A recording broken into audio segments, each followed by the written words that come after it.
Hi there, everybody. It's me, Civilla Morgan, founder and host of the Childless Not by Choice podcast. Welcome to episode 171. As you know, my mission is to recognize and speak to the childless not by choice women and men around the world, reminding us that we can live joyful, relevant, fulfilled, childless not by choice lives. And of course, whether you have children or not, thank you for tuning in.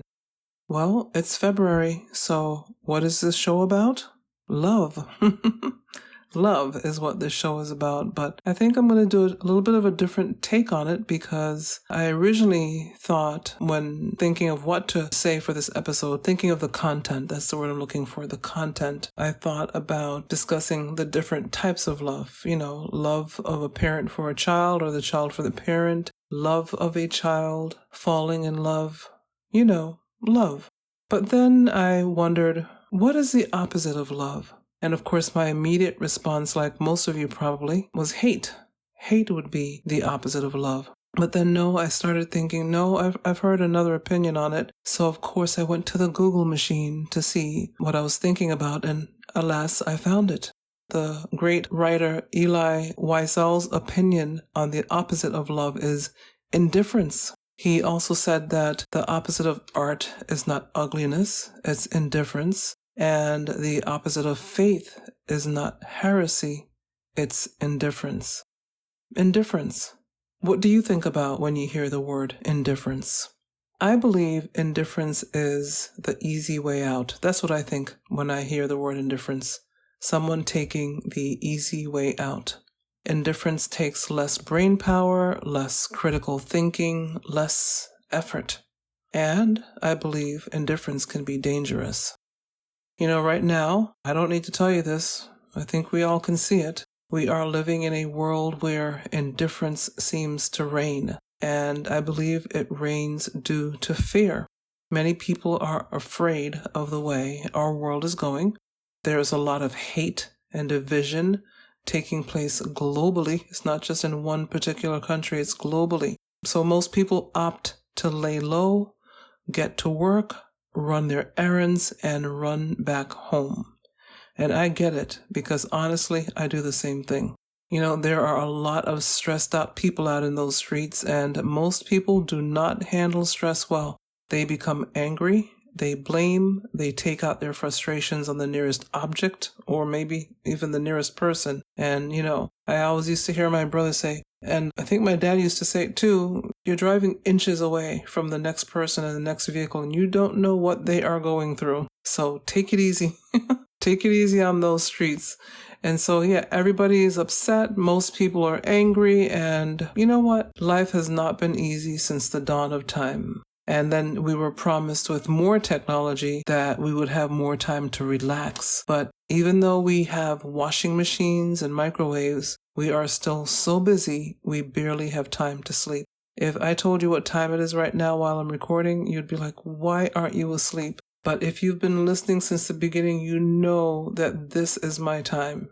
This is my time to create and record. I don't know why I'm like this, but it is what it is. Anyway. Stress, anger, lack of sleep, the list goes on. They all add up to a scary situation, and they can add up to a scary society. But regardless, despite what is going on in the world, I want to remind us that we matter, you matter. Your feelings matter, your life matters, your livelihood matters, your existence matters. No matter where in the world you are listening to me from right now, you matter. I know I say this all the time, but every human on this planet was made in the image of God. It says so in the Bible that I believe in, the book I believe in. You know, and I get that this podcast is heard globally by people of different faiths or not, and different belief systems. But if you have been, again, listening to me for any length of time, you know I am a believer. And that means I believe in God, the God of the book, as I call him. I believe Jesus was not just a prophet or a nice guy. I believe in the Holy Trinity. And with that belief system, I believe what the Bible says. And I try every day to live by what it says. I don't wear a cross around my neck because it's fashionable. I believe what it stands for. And I try to live my life by what it stands for. I am not perfect, but the Bible does not call us to be perfect. It calls us to perfection, which means that we are striving towards perfection, but we will never be perfect. No human will ever be perfect, but we need to strive towards it, and that's what I do on a daily basis. So, having said that, as believers, those of us who are believers, we are to spend our lives working towards perfection, towards being better human beings to each other, being better neighbors. And again, I know some of my listeners are Hindu, some are Muslim, some are Jewish, some are agnostic, some are Christian, some are Catholic, some are atheist. I get it. And that's exactly what I want, because I want all of you to listen and hear the healing words for your broken heart. Hearts broken because we did not get to have the children we wanted. From day one, 10 years ago, I said, I want everyone to listen, to get help from this podcast. Everyone, no matter where in the world you're from, no matter what your religion, no matter what you believe in, I want everyone to hear this podcast and hear my heart as I do what I can to help you on your journey, our journey of childlessness. And it happened. It's happening. It really happened, because that's what I really wanted from day one. So I want to thank you, no matter where in the world you're listening from, no matter your religious beliefs or not. Thank you for tuning in month after month. Thank you for feedback. Thank you for ratings and reviews. Please give me ratings and reviews over at Apple, please. It helps the podcast to be found. Thank you for all of that.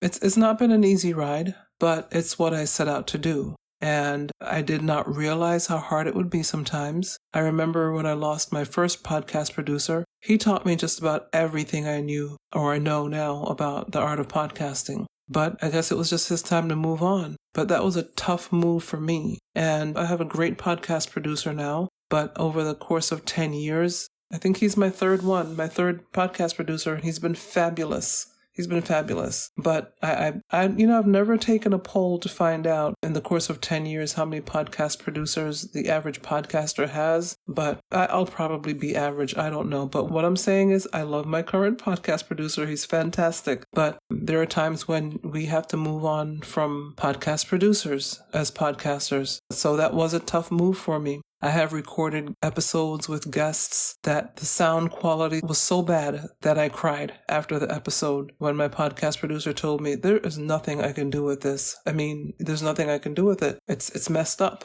I've been so upset when, things happen in the background and it happens to just about every podcaster. If it hasn't happened to you yet as a podcaster, it will. So just be prepared.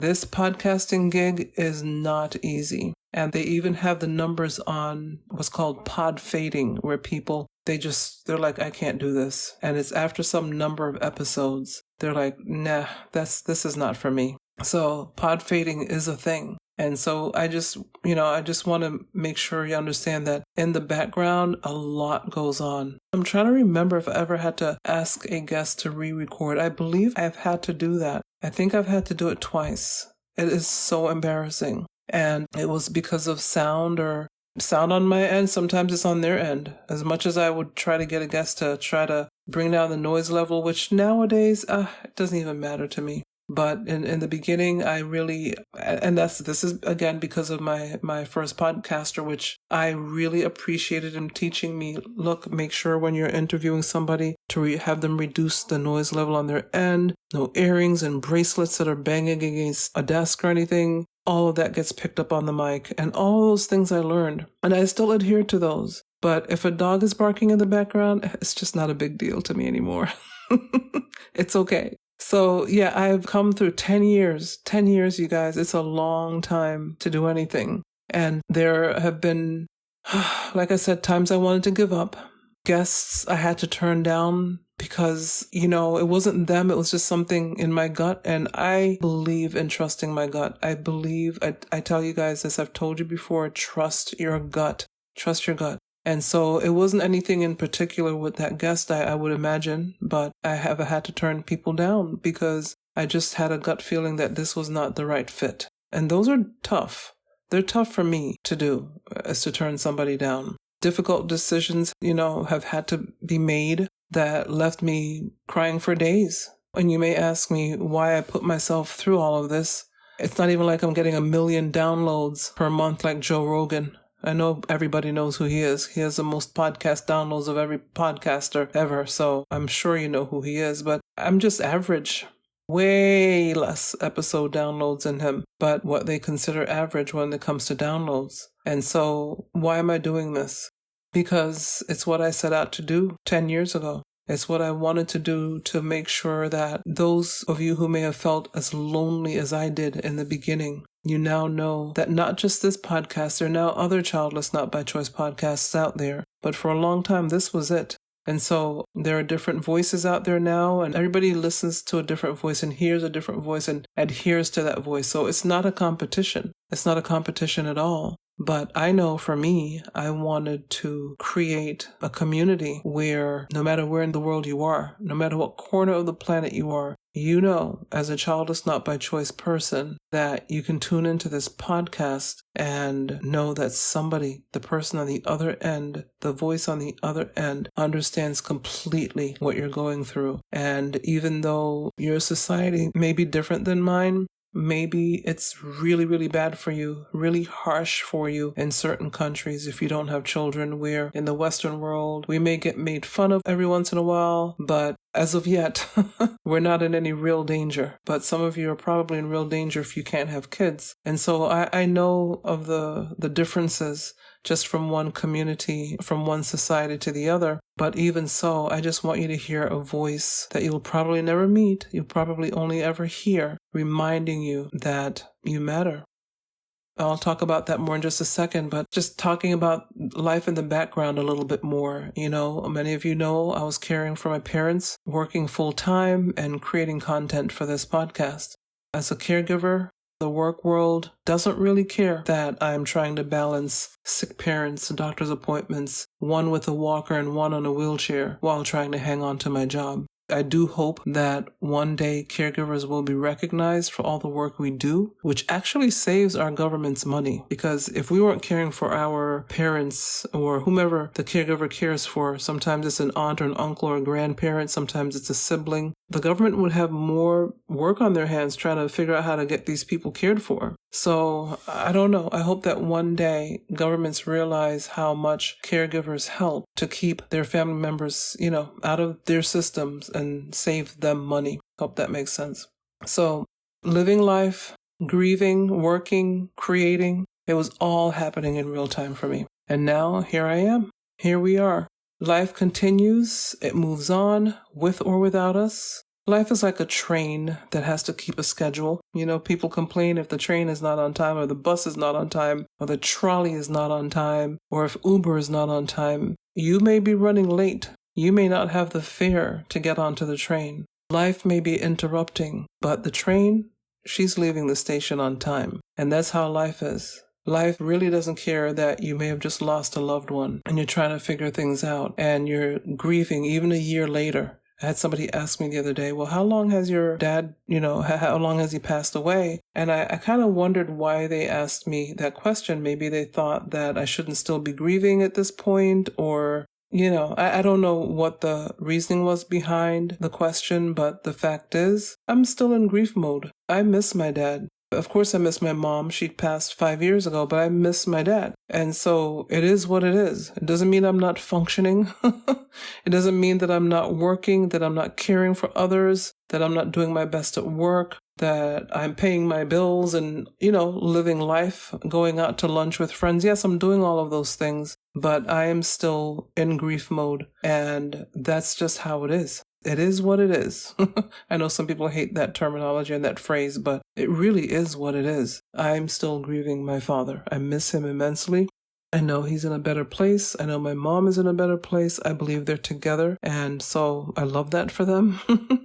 But the fact is, with everything that's going on, yes, I am still in grief mode, but life doesn't care about that. The train doesn't care about that. So as I always say to you, life is short. It will pass us by whether we live it to its fullest or not. It will pass us by whether we live someone else's life or we live our own lives, the lives we were given. So, as I always say, live your life. Love your life. Even though it's not the life you expected, love your life.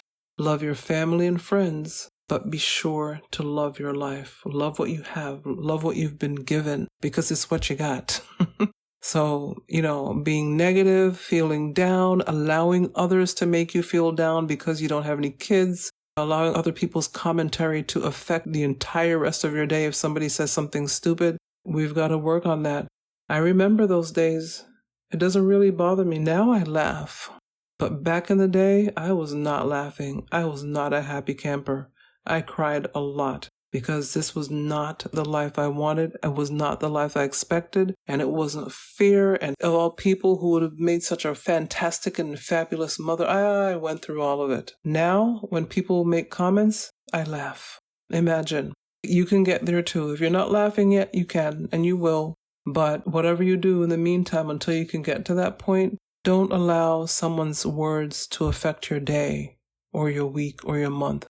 Fight the impulse to fight back and just live your best life, because a lot of times these people that make these comments, they are jealous. It's jealousy. I've said this in a previous episode long ago. It's jealousy and envy. I don't get it either, but it is. That's what it is. So do your best, live your best life. That's my take on love. Love you. Love the life you've got. Love your family. And just do the best. Just keep on doing the best that you can. Okay? Happy February. Until next time, have a great one. Bye.